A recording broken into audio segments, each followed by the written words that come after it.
when I was asked to moderate this panel, and I looked at the title, and we talked a lot this morning about artificial intelligence and robots and everything else, trying to fit T2S into that story could be quite challenging. But I think by the time we're finished, hopefully you can see some mapping of that. We're going to look at the sort of the reality of today versus maybe the promise of tomorrow. We're lucky to have representation today from a major volume ICSD in Clearstream. Clearstream, as many of you know, have just gone live very successfully and more than doubled, I think, all the volume to date on the platform, and that seems to have gone significantly well. We've got a significant service provider in Julian. You know, he works at an organisation that has considerable market share across the Eurozone.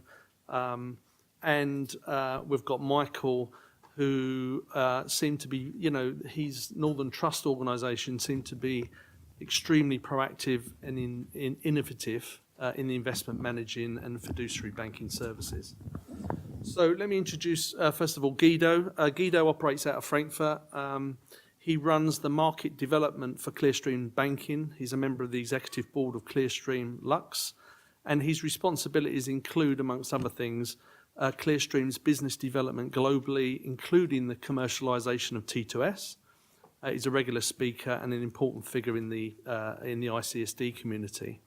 We've then got Michael. Michael works in the Market Advocacy and Innovation Research Group within Northern Trust. His responsibilities include the assessing of regulatory and market infrastructure change at Northern Trust's operating model and driving innovation. To that end, Michael helped shape Northern Trust's strategy in relation to fintech developments and market access strategies. And Julian, another well-known figure in the post-trade, currently heads up sales and relationship management for banks and broker-dealers at BNP Paribas Security Services. He's held a number of management positions across custody, clearing, product and market infrastructure, and also helps advise the leadership team at Paribas with respect to defining provision and commercial proposition for the future of their business. So on to the content. We deliberately haven't prepared a range of slides rather than having an open and frank discussion on T2S. We want to look at, you know, where we're at, what's been achieved, how it's impacted and changed the operating landscape and the roles of the various actors. We then take a look at some of the benefits, some of the potential consolidation topics which seem to remain in the background in the CSD space, some of the remaining challenges, and then, you know, with an eye on all of the content today, you know, looking to the future and a future where fintech is accelerating at a very fast pace. Everyone looks towards digitalisation strategies and their commercial models. And you've got DLT, does it have a part to play? And could it provide challenge to the existing construct? So we'll crack on with the questions. If I go to Guido first, I guess just for the audience, varying levels of understanding, what was the overall reason and need for the project? Yeah, thanks, Rob. I guess I'll split it in two. I think there are many reasons, but four stand out. The four that stand out that I see are two from in the public policy domain mainly. So there was first a fairly technical issue the ECB, the European Central Bank System, had at the time in that central banks operated different models, how central bank money was made available for settlement. It's a fairly technical issue, but basically to align the, in a sense, French and German models, which were different. So the French model allowed more control over central bank money to the CSDs, which creates efficiencies, but is an issue from the perspective of central banks such as the Bundesbank, who don't want that to happen. They found the solution to say, fine, the central banks will keep the control the Bundesbank wanted, which is full control over central bank money, but still there will be a very interfaced solution with the settlement, and that's because we'll run the settlement. That was very central bank driven. There was another, obviously, public policy motivation, which is still present today and is continuing to be pursued in the Commission project, which is simply a single market integration of the European capital markets, and I think that's fairly obvious. And then there were, which I guess are the more relevant objectives from our, or possibly from Europe's perspective as well, the more private sector objectives, where I think one was achieve harmonization, integration, and the ability to pool liquidity, and all this with a view to greater efficiency and a reduction of risk in what at the time was, and actually still today is, a fairly fragmented place. And then 4, the one that's quoted most, is a reduction of costs and settlement costs in particular, and cross-border settlement costs in particular. Thank you. Julian, what's your thoughts on, has the objectives been achieved? You know, has it set out to do what we all expected? So I'll try to summarize. So Guido, we said cost, harmonization, and we've said obviously collateral management and safety. Okay, so if I just echo Guido, what can I say? I'll start with a very optimistic view. Let's start with collateral management and liquidity. I would say by far the best and greatest achievement so far. So if you think about the central bank money settlements, so if you think about before the different waves of connected to the settlement engine, so you had to fund your account as a treasurer in different jurisdictions. So as of now, with, as you said initially, so it's almost 500,000 a day now settlements. It's quite big. We talk about 900 billion per day of settlements. That's quite big. Instead of having to go everywhere and fund, you can actually access that through a single central bank account. Pretty optimal. But more importantly, you can use functionalities of T2S, which is the auto collateralization. So if you look at a very optimal and optimistic view, thinking about, and thank you, Rob, about the size we represent in Europe, as an example, as a takeaway, we used to fund multiple cash accounts across multiple central banks. And obviously having to fund it, we have to source it. Today, throughout the day, we barely need to bring any cash.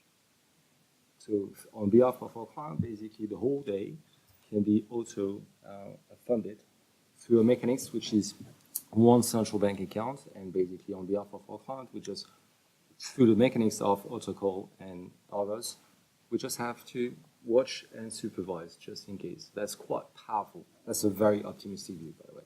I'll come to the rest.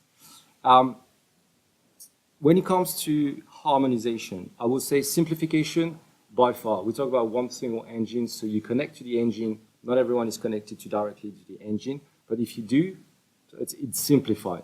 Harmonized, I could spend the whole next hour talking about why it's not harmonized, and there's far more to do. So I guess we'll discuss that.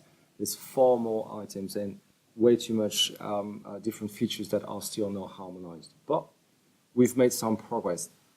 When it comes to cost, if I'm being honest, right now, return on investments, not at all. I think we will see the benefits. Different models have emerged. New competitive landscape have emerged. But from a cost standpoint, we are not there yet. On a face value, so different market infrastructures, so CSDs, are introducing new tariff. But what was meant to be a massive cost saving is not there yet. I think just something to add on the cost point. I think we need to look forward to 2022. The payback period hasn't been fulfilled yet. So I do think that marketplace needs to shake out. And as Julian mentioned, there's various different operating models there that I think we can touch on throughout the discussions. But I think it's too early to say around the cost yet. But one thing we can say for certain is it hasn't been realised now. Mm. Do you think it will be in the longer term? I mean, I've spoken on many T2S panels in recent years, and I don't ever think we will ever get the investment back. The headline rates, I think, will come down, but I don't think we'll ever necessarily get back our return in investment and all the effort that's gone in. But in terms of volumes, are they pretty much as expected? I know we still got one more migration wave to come, and whether you or indeed you're actually seeing an increase in predicted traffic, particularly in terms of the cross-border settlement element. I mean, Guido, do you want to take that further? I mean, obviously, Clearstream Banking, who just went live, contributed a significant amount of the volume. So Yeah, I mean, Very specific question. it's my pet question, my favorite question. Actually. But the overall volume of T2S, obviously, but that's not your question, I understand that, but the overall volume of T2S is not actually influenced by T2S because it simply reflects the volumes that would have been in the CSDs before. So it's going to be more or less, but it has nothing to do with T2S. And I think sometimes you hear this idea of it makes the market more efficient and therefore there's more trading. I don't buy that. Settlement happens because of trades happen. Now, your question, which I think is a really good one, is in relation to cross-border settlements, which Julian just quoted the current level of 500,000 instructions per day, roughly, I think. So on an annual basis, something like 125 million, if I get it correct. Of that, under 0.3% are cross-border settlements. So will 0.14, depending on the metric, I guess. A very limited amount of transactions happen cross-border. And what that basically is that's the level of cross-border settlement that happened, I would say, already before T2S, because there was a very limited, but some amount of traffic across CSDs. So the platform has, when I set out with these four objectives, and I said the first of the two private sector objectives, in my view, was a harmonization and an ability to pool liquidity, where Julian rightly spoke about cash liquidity, but I think it also referred to securities liquidity, and that would then bring cross-border traffic. That objective has not been achieved at all so far. That is not necessarily a negative comment or testament on T2S, because T2S has really just gone live with the relevant volumes, because ourselves, who we just heard before, contributed half of the volume that's there now, have been there for 3 months, and 3 months, as we all know, is no time at all in post-trade infrastructure. The question you asked was, is it going to be more? We think so, yes. There's a couple of fairly public transactions that will create cross-border traffic. Michael has agreed a structure with, in spite of the great competence of Northern Trust in many things, slightly odd provider choice in my view, but that will create cross-border traffic. Now, Northern Trust is a big organization, but of course will create a limited cross-border traffic in the sense of it's a custody-driven organization. We have a similar transaction out there with a big investment bank that will create cross-border traffic. But I think the jury is out as to what extent that will then accelerate. And I'll finish here, but I've got a couple of thoughts on this, because the issue in this space is there's a couple of market-leading organizations such as Northern Trust or UBS who have announced very innovative new structures in a market that hasn't been tested. This is new. But there are still a number of obstacles remaining to efficiently conduct traffic cross-border. I just mentioned a couple of them. CCPs will have to allow cross-border settlement. They don't today. Most of them are on a very good way to allow that within T2S, because there isn't a lot of technical challenges that remain, but still it's something new, and it's not a reality yet. It will be a reality, we hope, next year. In a similar way, and slightly more ironically, in the fixed income space, the debt management offices of all the European states sell their debt into systems, and most of them, and particularly the Club Med countries, as some say, so the further south, have conditions on the sale of these bonds in auctions that entail accounts at the local CSD. Clearly, that doesn't make sense if I want to cross-border traffic. So if Northern Trust's clients want to buy, say, Italian bonds, I guess they will want to do that where, oddly, you choose to do your business, which is Europe or France. But that wouldn't work today. Right? So I'll stop here. Because Still smart. Guido, can I? So will there be more? Yes, but I don't know to what extent. there's one question over here. Yeah, on that subject, can I ask a question? I think it was BCBPI have gone live with that model already. It completely took the market by shock. I don't think we were prepared for it. If that model's going to get rolled out, I understand Northern have announced the investor CSD model. I think there are a number of other large custodian banks that have privately said that they would do it. One other that's come out publicly and said that they would do it. How do you get us ready for it? Because the example of the Italian guys that have gone live already, we weren't aware of it. We were suddenly faced as an industry with instructions going down to, I think it was to Clearstream in Frankfurt, or to settle in Clearstream in Frankfurt, and they'd moved their German stock into Monte Titoli. So how do you prepare us for this? Well, what we did in the preparations. I'm slightly embarrassed because I just talked for far too long already. So, no, so I'll try to be brief. So what we did, and I think all markets did, but we certainly did, is we took our clients through what we looked at a market process to go live on T2S with us. So we didn't go live ourselves. And it was the market, which included all our clients, including organizations like BNP, who runs a very big business in Germany. And through lots of sessions and information material that was disseminated, we tried to explain how the market would work. That worked really well for the migration in itself. Now, your question is a bit more towards how will this work for assets that are not necessarily held with it. Yeah, in the particular example, the investment management community, who send the instruction to the global custodians, we're not aware. We have seen some information from Northern. It's not clear to us whether it's mandatory, which is another question. Do we have to do? Do we have to follow the investor CSD model if Northern decide to adopt that as clients? But again, I suppose it's really to Julian and to Michael. How are you preparing your clients or your clients' asset managers to be ready if you do adopt the investor CSD model? Okay, so over the past 3 years, we've actually had a period of communication both with clients and investment managers, both with direct individual communication, but also through market-wide news bulletins as well around what we intend to do. That will ramp up further as we look to implement live towards the end of this year with the first market.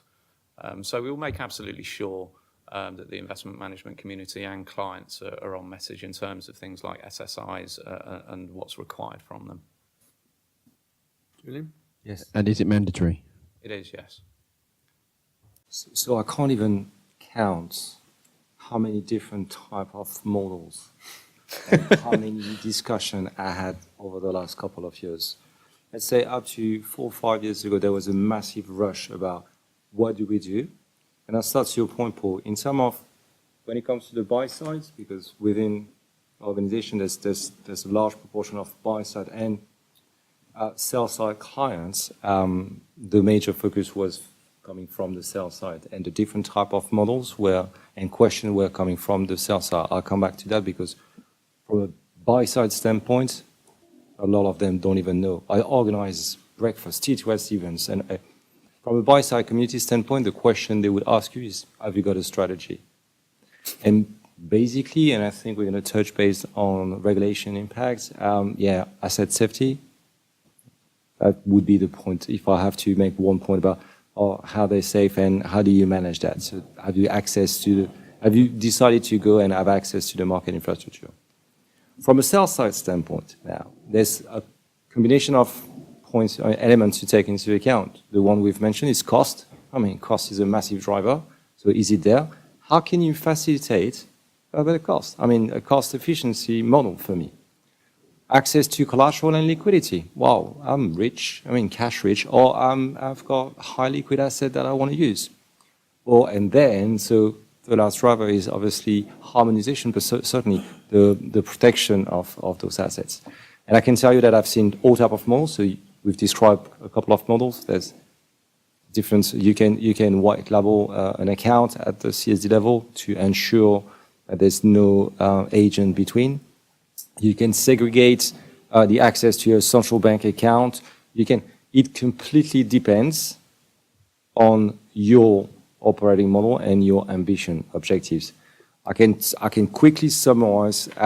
Global custodians usually wants to certainly look at the safety of the assets and the control, the account segregation and everything else, with an element of access to the liquidity.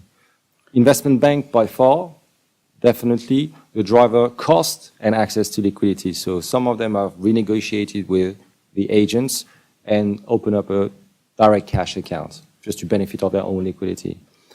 The smaller players, it's quite interesting to see T2S introducing a cost reduction, harmonization and everything else, and I can guarantee you that we have never been as successful in Italy than for the first wave. Because ahead of the implementation of T2S, the local banks and brokers, they just looked at it and they say, no way on earth I'm investing that. And what's going to happen for the next waves, if I have to pay and again focus on something that is not core to me, please, BNP Paribas or other, can you take that business? So just make it efficient for me. So it really depends on we face a couple of models. Yeah. I think that's a good point. Yeah, I think Italy was there was teething problems from us, but it was quite successful, and the following waves were quite successful as well. What I'd also be interested in to understand is how do you see Spain going, considering that they're not necessarily being as compliant as some of the other markets and changing some of the Come back messaging. to wave 5 if we get some time at the end, I think. I mean, okay. We'll definitely come back to that.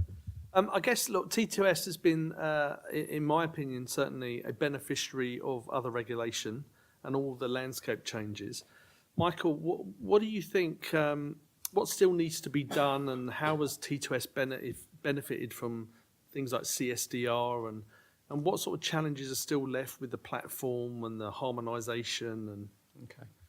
how would you summarise that, where we are? I think CSDR is possibly the most important piece of regulation in terms of alongside T2S, and we've mentioned models, and CSDR itself enables those models. So if you just kind of take a step back and look at CSDR itself and break it down in probably 3 component parts. The first being common regulatory oversight and defined services. And the defined services component there is quite an interesting one, because that actually brings a level of competition in between CSDs and sub-custodians. If you look in the annex of the CSDR, it lists all the typical type of services that you would typically associate with a sub-custodian. The second tranche, settlement harmonisation, we all know what's involved with that. And the third component, really access and interoperability. And it's that component itself which brings about the different operating models that we're seeing. So in terms of the access and interoperability, it introduces 2 things. Issuer mobility, so an issuer now, say BMW, typically issued through Clearstream Bank in Frankfurt. CSDR enables a level of mobility within the European CSD environment, but also the investor mobility as well. So what do I mean by that? It essentially creates an environment where an entity can select a single CSD to access multiple underlying issuer CSDs, essentially the investor CSD model. So off the back of that, you put that next to what is essentially an IT system that harmonises to a certain extent settlement for those participating markets. And you create a level of unseen before competition and potential operating models that Julian and Guido have touched on. So the face of it, it's not just T2S, it's CSDR alongside of it. You're starting to see a little bit more of a dynamic change within Europe. So what's that going to mean in terms of where we move forward? I think we're not going to have a one-size-fits-all operating model. All entities are quite different. They have different aims and different business makeups. So is an investor CSD model going to be a fit for everyone? Probably not. Will the standard sub-custody model be the most prevalent model throughout Europe? It remains to be seen. And I think that needs to shake out as people get used to what T2S and CSDR actually means for the environment. What's left for T2S? I think there's an awful lot of harmonisation there. If you look at the 2017 January harmonisation report, there's still quite a lot of kind of red blocks against corporate actions. And, now's probably not the time to get into the level of detail there, but there's still a lot to do. On the settlement side, there's still a lot of market-specific attributes that are carried through. Now, T2S itself was looking for harmonisation. The more and more MSAs that we see is actually achieving that. There's a question mark over that, over how streamlined that can become over time. Okay. You want to comment on that? It's just to echo Michael. It's true. It's a quote from the ECB, and they really look at further efficiency harmonization. So we talk about withholding tax procedure, settlement finality, discipline regime. So clearly a long way to go. So we certainly got a little bit bored with T2S. It's not finished at all. So there's far more. Just a few details, and because I took some notes and I asked, before coming and joining the panel, I asked my experts in each market, and every time I asked, is there any specificities in your market? So in terms of the settlements, and I could have brought with me a full directory. It's just unbelievable the number of specificity just for the settlement. When you think about the main concept of having a single settlement engine, they say, well, the registration of trades in Spain for Paul and the clear transaction, everything that is linked to clearing houses, and every single market has still a very specific requirement.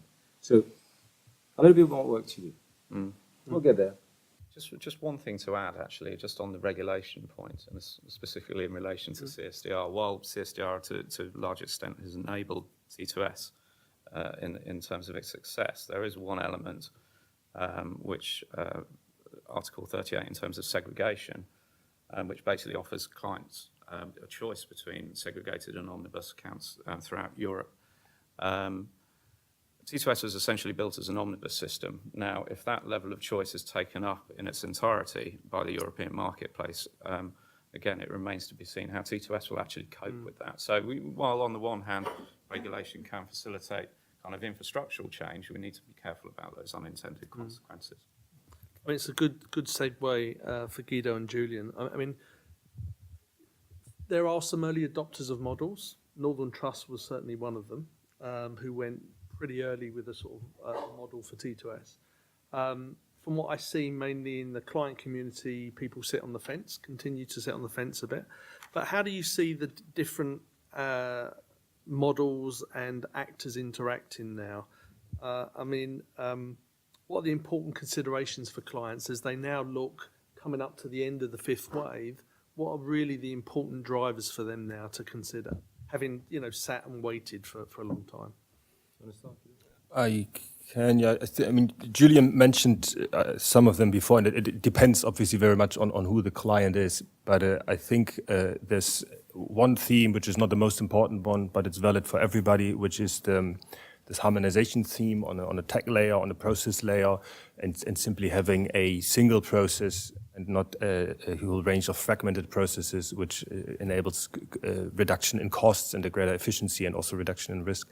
And then if you look into this more specific communities, Julian mentioned already the ability to pool liquidity, and that is on one hand, which is the more low-hanging fruit, I guess, the cash liquidity, and on the other hand, the ability to consolidate collateral or securities liquidity is again relevant for everybody, but clearly much more relevant for heavily flow-driven organizations, so larger investment banks or other banks that have a relevant financing business or things like that.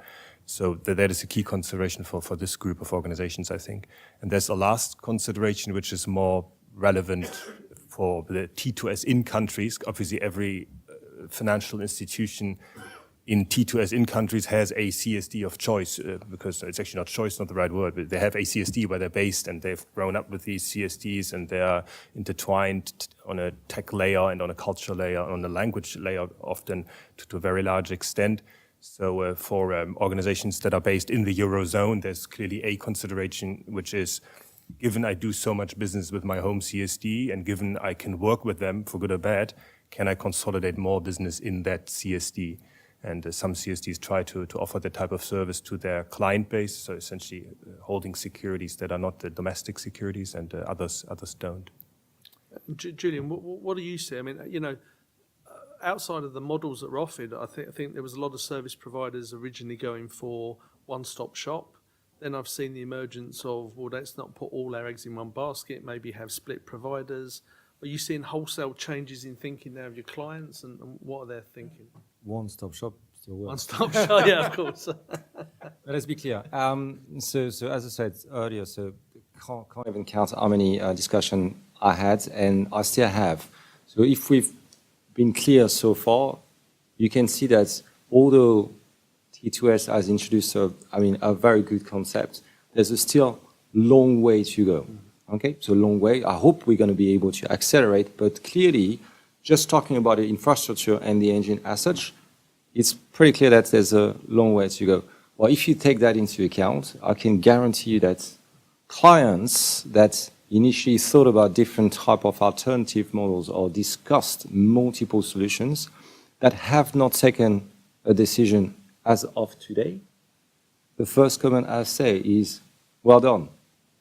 Because clearly right now, if you think and you understand exactly what is going on out there, the level of investment we do share openly with our clients, how much it costs to adapt to each one of these pieces of infrastructure. From a technology standpoint, from an operating model standpoint, everything costs far more than you would expect. On the paper, T2S and all these models sounds pretty good. Achieving it, I can tell you that some players are in the doing for the last couple of years. It's not achieved yet. So I would tend to say we've seen all these models. It's worth the investment for the long run, but not for at this point in time, and it's my personal view, but sharing on behalf of being part of it, is the cost benefit is not there. It's really other drivers. So we've not touched base on Basel III, the impact on the capital requirement. Why would you decide to use your own liquidity in central bank rather than using an agent? These are worth investigating if that is your priority. If the cost efficiency model, our objective is the main one, I can easily guarantee you that use the right agents or potentially balance it, but just negotiate with them and just wait for the whole infrastructure to get better. And Michael, I mentioned earlier that Northern Trust were very quick out of the traps compared to most people with a model. How's that working out? It's been a 3-year journey. Yeah. And with going first into the market, there's always pros and cons, right? You have the opportunity to shape the market.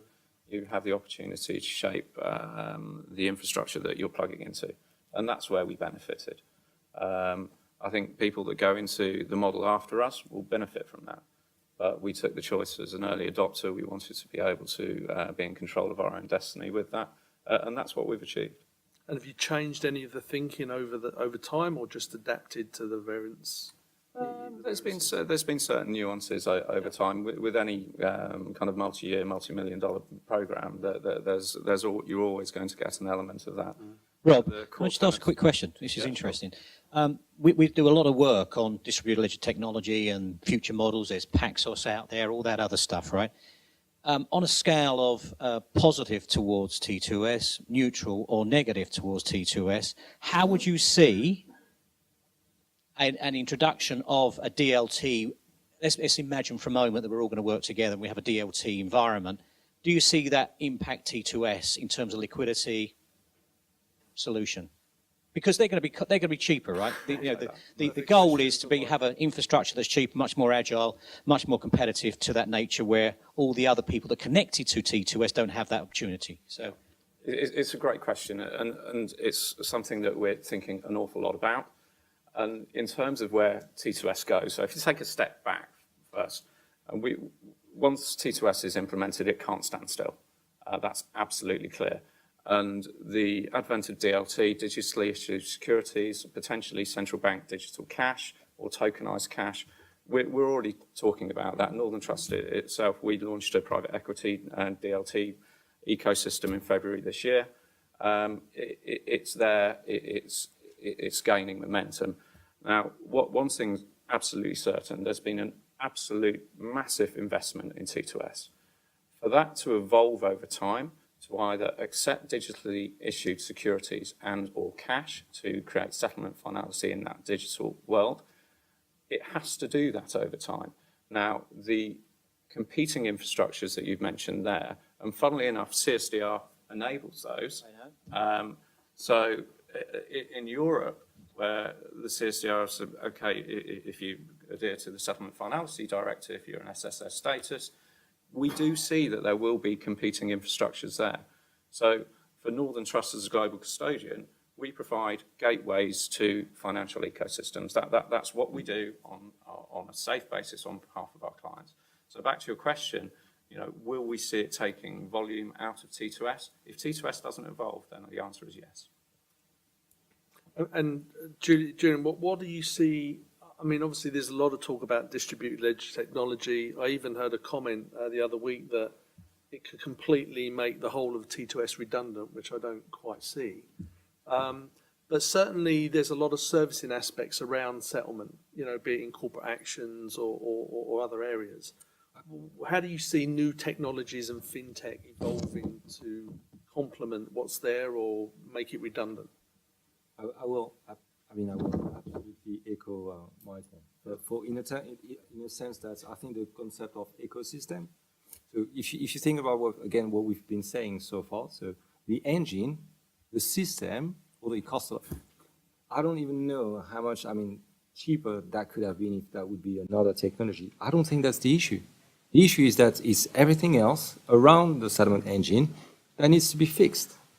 And I think Michael's got a point, is that's where we as an industry should focus, because clearly if you look at the distributed ledger or the fact that you've got audit trail dispatch all over the industry, whereby from an asset servicing standpoint, from an issuance standpoint, this will be plugged into the a single engine.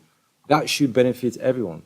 That's where the focus should be. And I'm pretty certain that this will happen. And this should happen faster than trying to replace the engine as such. So what's the cost benefit of changing that? It's clearly more beneficial to look at the ecosystem, introduce technology where we can't get an alignment. And Guido, do you have a comment on that? I mean, I know Clearstream are investors in digital asset and the technologies and stuff. How does that look in your world? Pretty much all said. I particularly agree with what Julian just said. I think that the fundamental thing about DLT is anyone in financial markets, whether that's a market participant, whether that's a infrastructure or a state-run infrastructure such as T2S, cannot ignore this technology, and if you ignore it, it's at your peril. At the same time, I think we are now in a bit more of a mature discussion phase of distributed ledger. Actually, when we started calling it DLT rather than blockchain, that's pretty much when change happened, I think. I do not think it'll replace Northern Trust or Clearstream or T2S over the next 5 or even 10 years. It ain't going to happen, because our industries safeguard the wealth of nations, are heavily regulated. We just heard before on the MiFID panel how more trading volume will be on lit exchanges possibly, but that's because of regulation, and people won't be allowed to do it a different way. So I don't think distributed ledger technology will replace what's there. It's more like what Julian just said. We have to find practical use cases, which initially have to be confined and limited, to test it out and to prove its value, and then that'll expand, and we should deploy the technology where we have issues today. We shouldn't deploy the technology initially where we have a system which is maybe not perfect, but which essentially runs. And one last thought on this, one issue we find when we discuss these practical cases of using DLT with clients is it's a great technology, but our clients have many, many concerns today. And one of the things they don't want to do unless they have to, and have to means either regulation forces them or there's some other massively compelling argument. Something they don't want to do is change interfaces, because technology change in financial institutions at this point in time is not something that's desired. So if I come along with a DLT solution, which will by nature be very different from what we do today, because we talk in Swifts, right? So I have to bridge somewhere the interfaces that the client has with me in a smart way so that they can interface into this new world, which has great promises and holds great efficiencies, but it only holds these efficiencies really for our clients if we give them the opportunity to use it in a seamless way without massive technology disruption and change. Guido's got a point, just something springs to mind. So I was looking at, because I was at a conference last week and they were talking about this DLT, so tech on in Australia, the CSD. Yeah. And so I made some research, and actually to your point, I think they will make it happen, which is great for embracing new technology. But the first question is, how can I connect it to SWIFT? So they've got a question which is then, because there's the access to it, so you can, I'm sure we'll get there. So somehow, the fact that market infrastructure such as, I mean, that's not a small one, so that will happen. But there's still this ecosystem, as Michael was saying, that needs to plug into it. So what we're going to do is we're going to add that to the agenda for October, and we'll get SWIFT up there, we get DAH, we get R3, we get all those guys, Paxos. If you want any more up there, we can get them up there to actually have that conversation. So, Rob, do you want to... Yeah, so we've just got time for a couple of questions that people want. We did have a question earlier about Wave 5. If we just want a quick comment around Wave 5 and whether it's going to be on time or just anything very quickly. Yeah. The final wave. Okay, the final wave. Well, you never know. What's the panel's comments around the final remnants of T2S? Limited comments. We know there isn't any red statuses, so it'll be on time. I have no personal views that deviate from that official status. I think the test for the Spanish market, which is, of course, the biggest piece of this final wave, will be in how far it'll be more equally or less integrated in terms of the harmonization levels that have been achieved so far by T2S compared to the other CSDs. And I think there's some concern that maybe the particular re-registration processes that have been developed could not look that favorable if this test is applied. But this is speculation, so I think we should just wait till it happens and then we'll judge. Question over here. Just a quick question on who if you look forward 5 years with T2S and the T2S environment, who will be the winners and losers? You know, what types of organizations will direct custodians in the T2S markets be out of business or reduce their revenue? Who will be the winners or losers? You can go in order down the panel. I was asked a question about 8 years ago. We'll still be there. So you've got three main representative of the post-trade environments. I wish to say the reason why I'm saying that is that there's always a question about disintermediation, and especially with new technology and everything that goes with it. But somehow you've got the effect of, if it's still fragmented, you have possibilities to add value. It's not great from a margin standpoint as such, but clearly if we get our act together, we'll have more volumes, more investment coming from everywhere.